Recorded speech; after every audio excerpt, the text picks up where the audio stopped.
Hey, good morning everyone. I've got this powerful 21 volt cordless hedge trimmer here. Just pulled everything out of the box. Here's all the parts that came with it. I really like that it has 2 batteries and the charger. And it's got a sheath here for the blade. We'll go ahead and pull that out, take a look at that blade and put this thing together.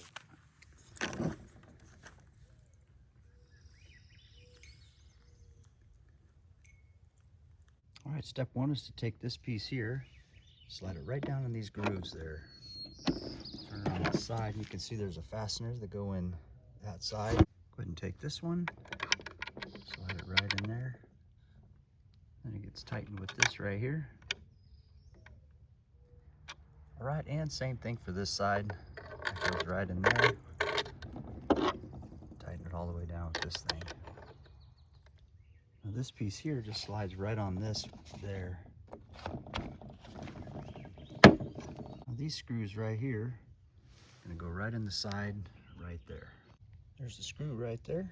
Do the same thing on this other side. Okay, now we take this piece and just slide it right on the back here. Battery just slides right in the back here. One of the nice things too, you can push this button back here on the battery and check your levels. All right, there's the model number, blade length, cutting width, and the motor speed on this.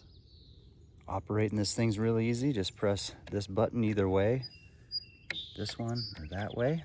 You come along and press that, and then you just squeeze this trigger at the same time. So it just depends on which hand you want to use. You can just go boom like that, and then squeeze this trigger,